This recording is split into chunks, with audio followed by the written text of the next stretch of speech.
In today's lesson, we are going to see an introduction to mobile development. First of all, download the code of the project to do this lesson.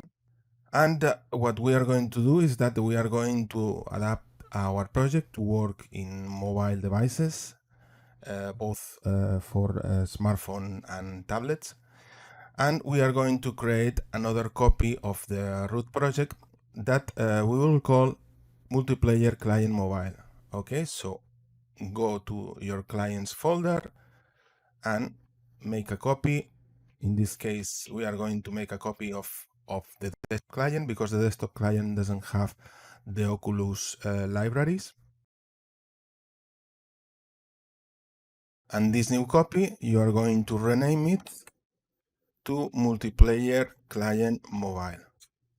The next thing that you are going to do is you are going to update the batch file that copies the files from the root project to the copies. You are going to introduce a new line.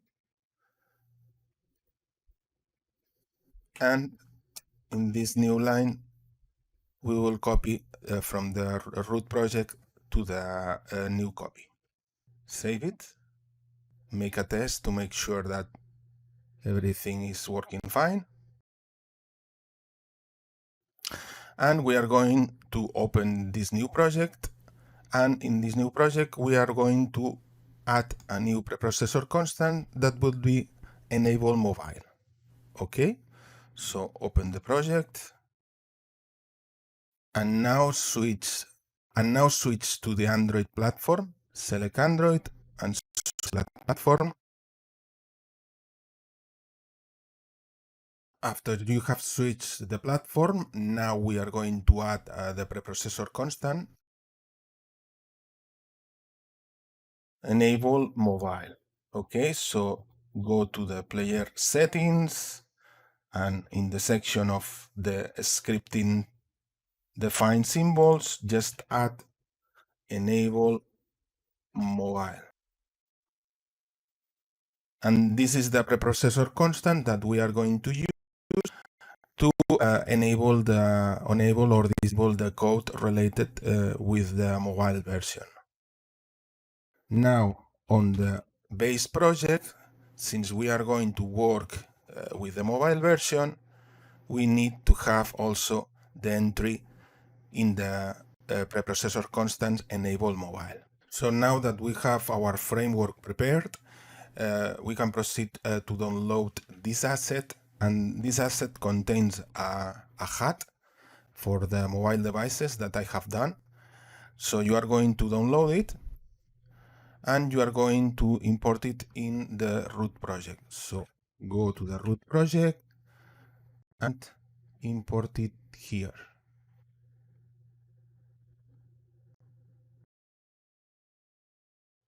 And what you have imported is this. This is a HUD that I have made to be able to control the game with mobile smartphones. Here you have two in-screen joysticks. Okay, so these joysticks are prepared to work with the touch screen, both for movement and rotation.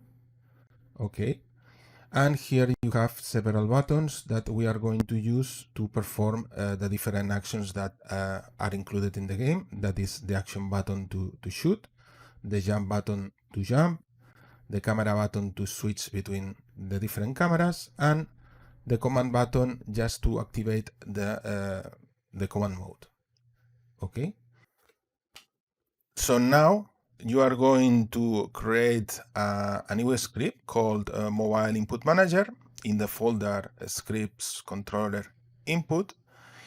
And in that script, we are going to create a collection of public variable members that will access to these different elements of the prefab that I have shown you. Okay, so let's go to the code, and in the controllers input, here we are going to create the script Mobile Input Manager. Okay, and we are going just to copy paste this public variable members. Okay. We are going to add the necessary libraries. In this case is Unity Engine UI. Save it. And we can proceed to add this script to the HUD that it's included in the package. So in here, you are going to add, just remove this and add mobile input manager. Okay. And here you are going to set the previously created public variable members with the different elements. So now you are going to listen the buttons. In this case, only 3 buttons for the moment: the action button, the jump button, and the camera button. And you are going to add listeners to the on-click of these buttons.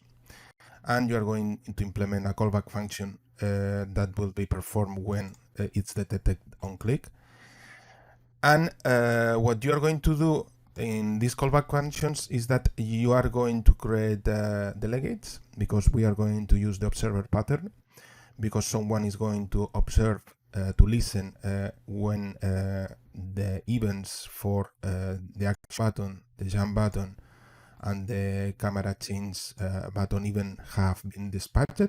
And well, take as a reference what we did in area vision detection to dispatch events. Just go to the code and check for the area vision detection. And in the area vision detection, we did this to dispatch events, so anyone that could be listening could receive these events. You are going to do something similar in this case. So go ahead and do it.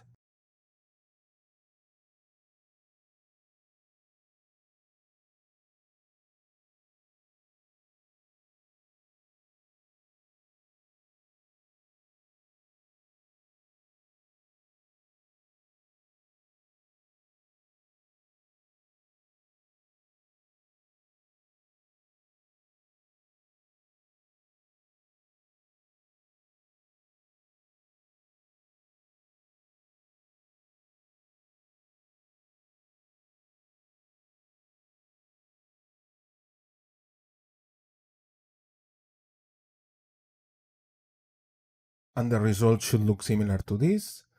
We have created the delegates, then the events, and for each button we are just adding a listener for on-click event, and on each of the callbacks we are dispatching the previously created events that the input controller is going to listen. Okay.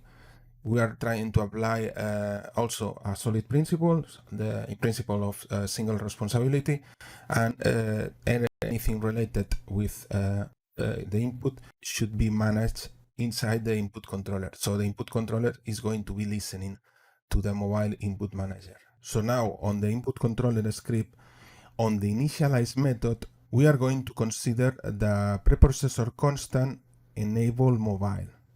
Okay. If enable mobile is being used, then we will create an instance of the previously mentioned mobile HUD. Okay, this mobile HUD has the component mobile input manager, and you are going to listen to the events that is providing the mobile input manager. Okay. Finally, make sure that you are removing all the listeners when you are destroying the input controller. So go ahead and do it.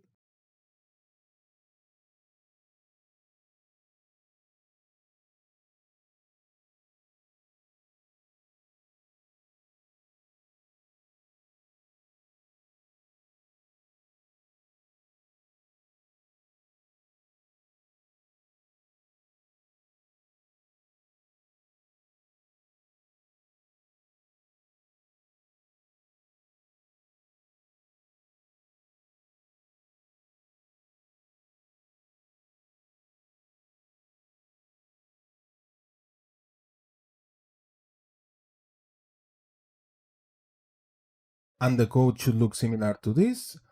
Now we are considering the preprocessor constant enable mobile in the initialize method in order to instantiate the mobile HUD that we have on the resources mobile HUD.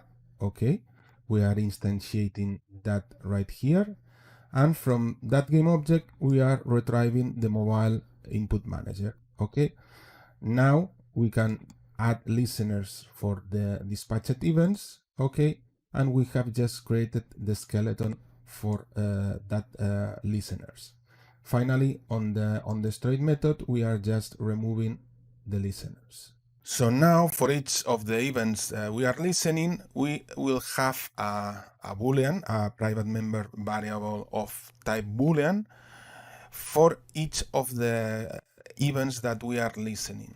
Okay, so if we press jump, there would be a private member variable of type Boolean that will set to true, just to inform that we have listened that event.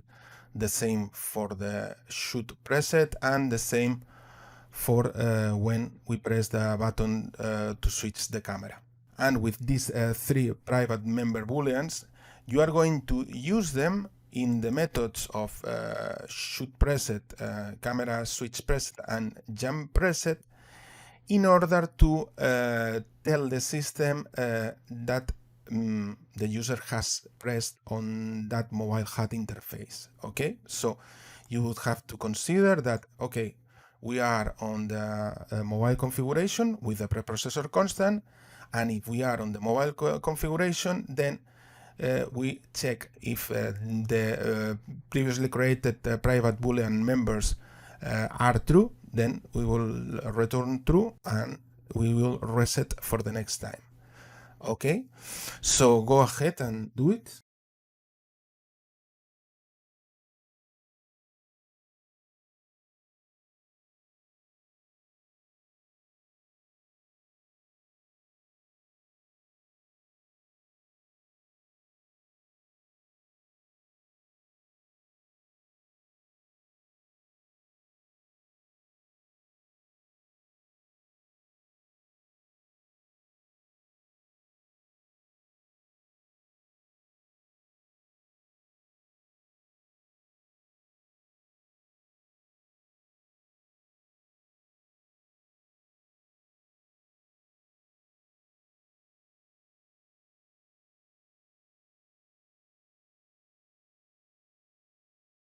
And the result should look similar to this.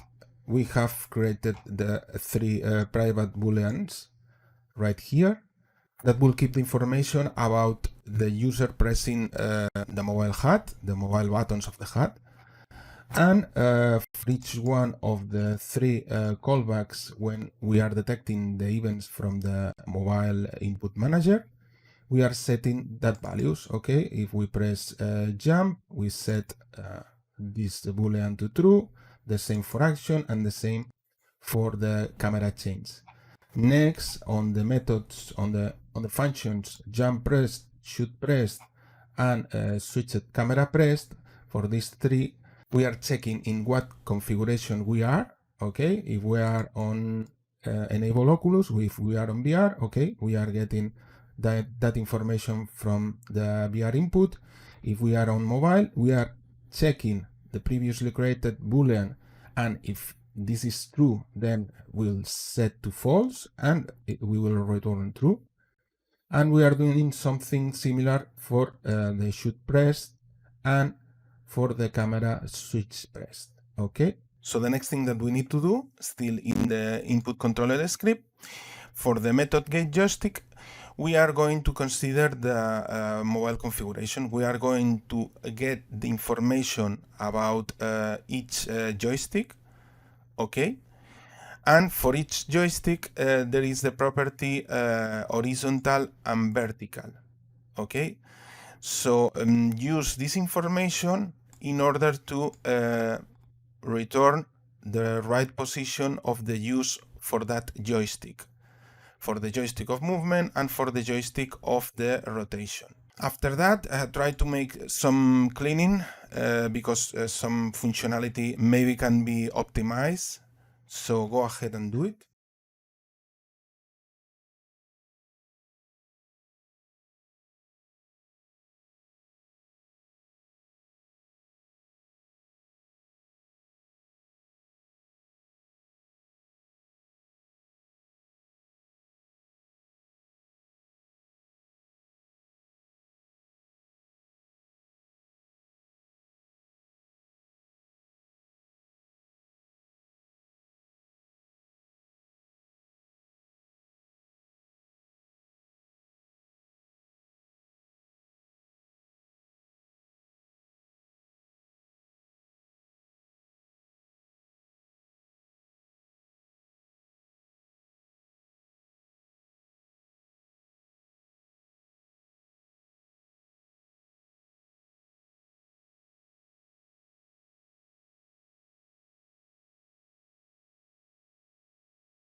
And the code should look similar to this.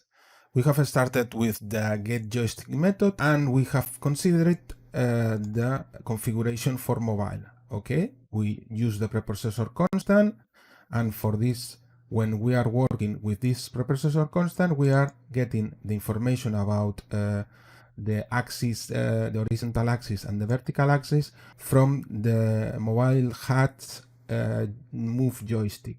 What we have done next is in all the places that we were using the mobile joystick, since right now we are considering inside the mobile joystick all the configurations, we can use it just to cover all these three cases.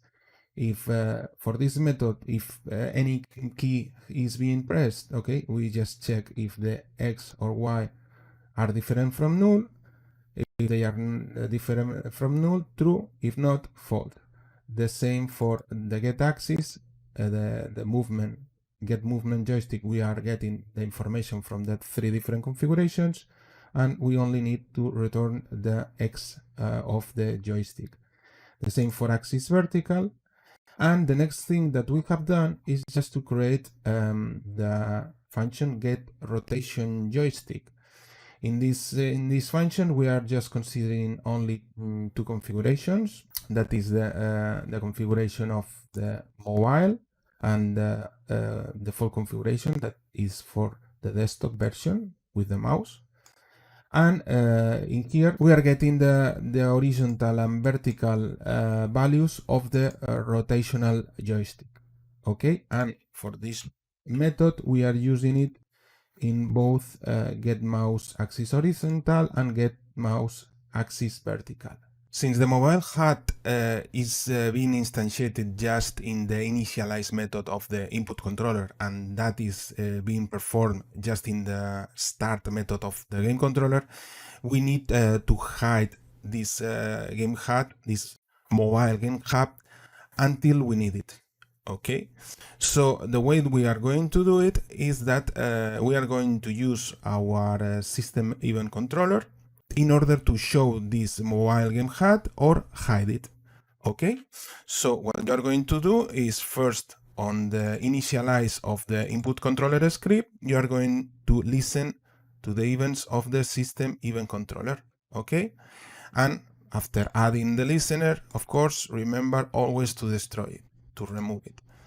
After that, you are going to create the new event game enable mobile HAT, and this event will have just one parameter that you will use to enable or disable the mobile game HAT.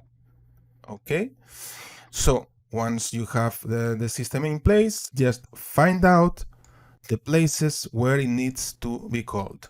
Okay, so go ahead and do it.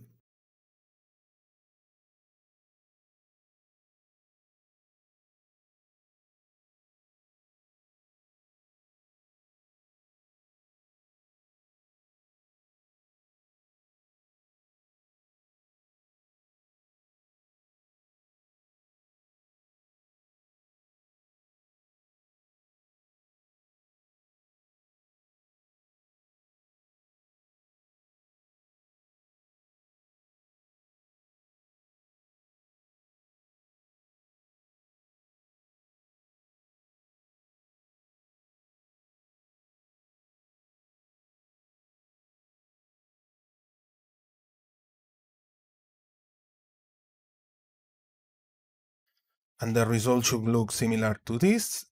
What we have first done in the input controller, we have added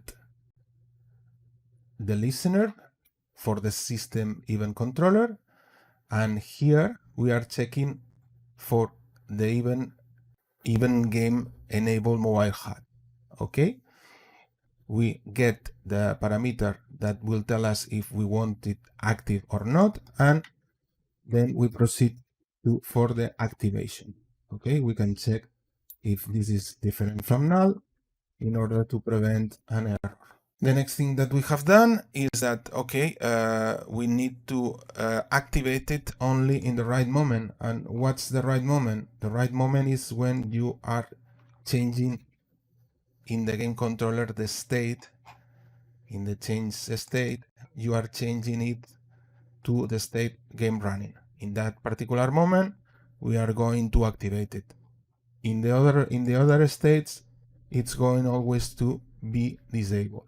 The next thing that we are going to do is just to disable the locking of the cursor when we are on the mobile configuration. Okay, so go look for all the instances where we use that instruction and just disable these instructions when we are on the mobile configuration. So go ahead and do it.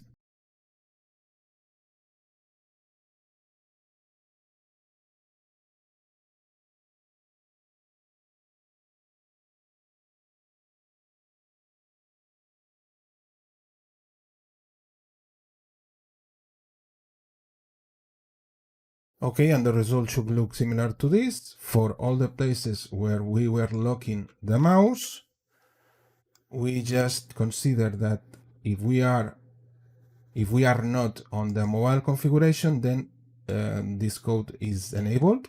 But if we are on the mobile configuration, this code is ignored.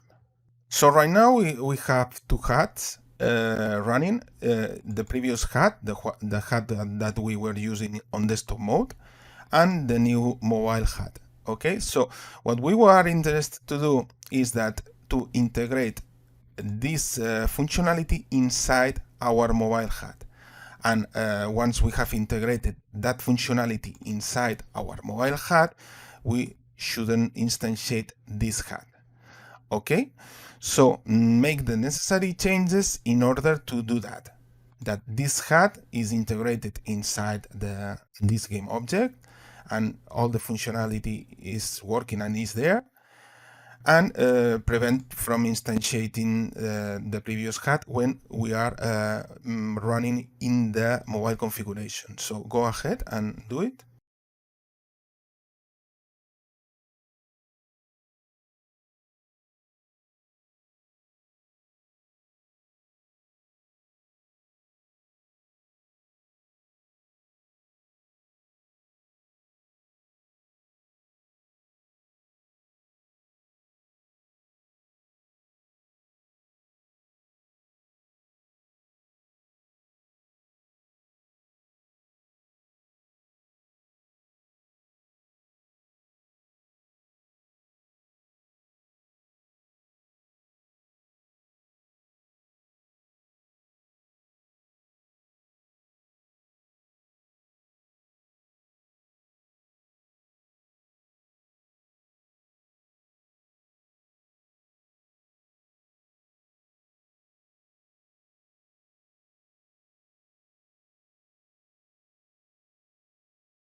Okay, and the result should look similar to this. What we have first done has been just to add the previous hat inside the new mobile hat. It is right there, and the code of the hat is also there. In order to reorganize them so they can be visible, and the next thing that we have done is that, okay, now we are not instantiating the previous desktop hat. Okay, so we should disable this one when we are working on mobile configuration. And another change that we have done is on the hat, just we are disabling this code instruction, because right now this hat is inside the mobile hat. So by enabling and disabling the mobile hat through the event that we created before would be enough. Okay, so if everything has worked as expected and we proceed to run, press play, we get the interface, we are able to move the joystick around. Okay, and we are able to move with the move joystick, and we are able to shoot, jump, and change the camera. Okay, so right now everything is working fine. If we proceed to kill some enemy or NPC, we get, in this case, negative score. So far, all the progress that we have done it in our root project, okay, in this project. And in this project, even though we are working on mobile, in the building settings, you can see that the platform is just Windows, okay? So what we need to do in order to create a build for the mobile devices, for Android devices, is just to move all the changes to the mobile copy. Okay, so we have our batch script that we can proceed to run, and we have copied all the progress that we have done into our other client. Okay, and the test that we are going to do is, okay, the base project, the root project, is going to work in desktop mode, and the mobile project is going to run in the mobile configuration. So let's do it. Let's remove the preprocessor constant, apply the changes. In the base project, we are back to the desktop mode. So in the base project, we are back to the desktop mode. So now we can run the project, select multiplayer. Okay, you can see that we have the desktop HUD and we don't have the mobile HUD on the way. So we are in the right configuration. And let's go with the mobile client. Okay, let's run it. Okay, play in multiplayer mode.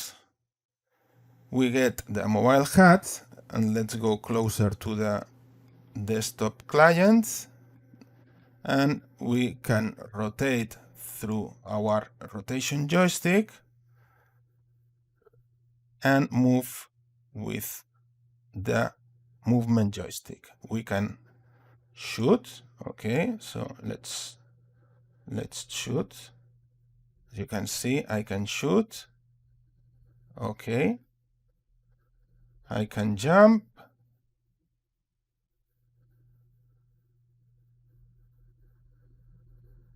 And the desktop client can do the same, but in desktop mode. Okay, so right now we have the two configurations connected and running in the same session. So now that we have made all the progress we were meant to do, it's time finally to build an APK file. That is the binary that it's accepted by the Android devices. Okay, and in order to do that, go to the mobile client copy of this project, go to the file, build-in settings, add the scene you want to build. In this case is this scene, to the scenes in build. Okay, and if everything is in order, press build, select a folder you want to deploy the build.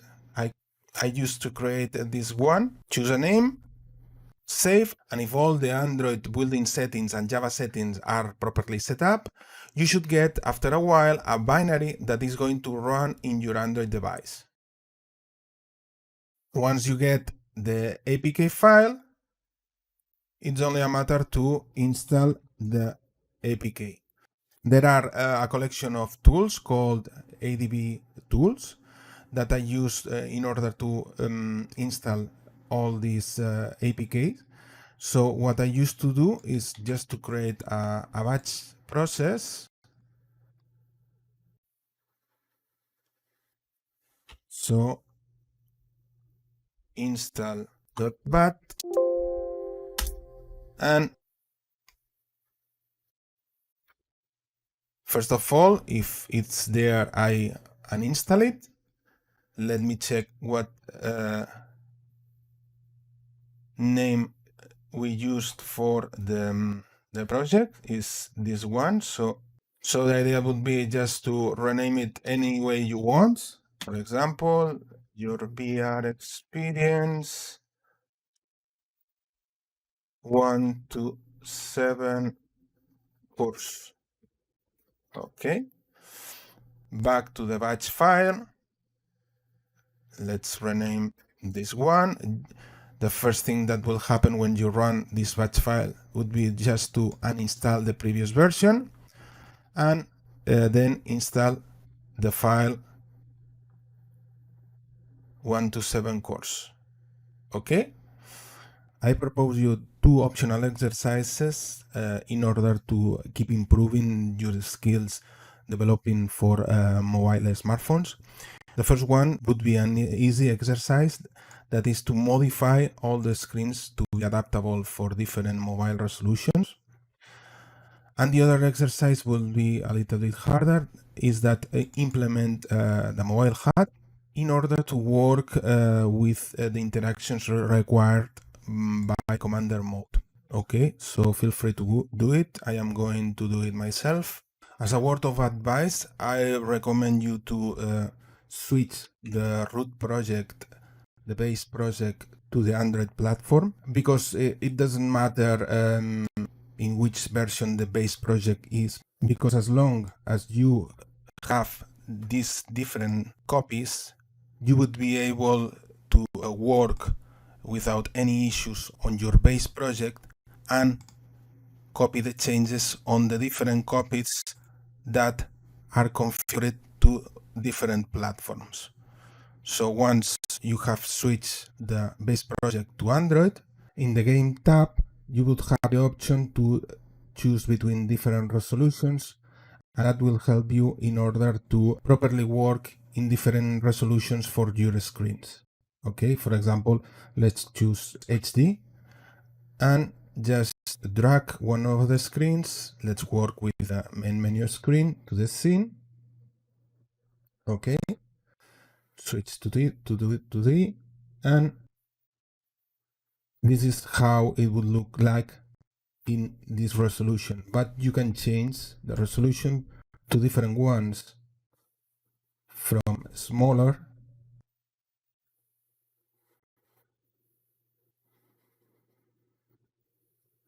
to larger. So try to work in your screens, try to make it similar in different resolutions. So let's do it.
and the result should look like this. We have gone through all the screens and we have changed the property instead of constant pixel size to scale with the screen size. We have set as the reference resolution the HD resolution, and that means that when we change the resolution, it takes as a reference of the work we did in that specific resolution. We have proceeded to test it for all the different configurations, win, lose, the post screen, just to make sure that in different resolutions it was adapting well. And next would be the exercise about implementing the mobile HUD in order to be able to perform all the actions that we were performing in Commander mode, in desktop mode, to be able to do it in the mobile devices. So go ahead and do it.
And the result should look similar to this.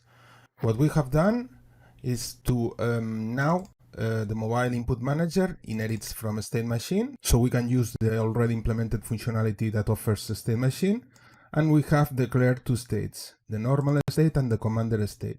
And we have extended the change state in order to cover these two states. The states are changed when we are switching the cameras. When we are switching to first person and third person camera, we are changing to the normal state. But when we are changing to the free camera, we are changing to the commander mode state.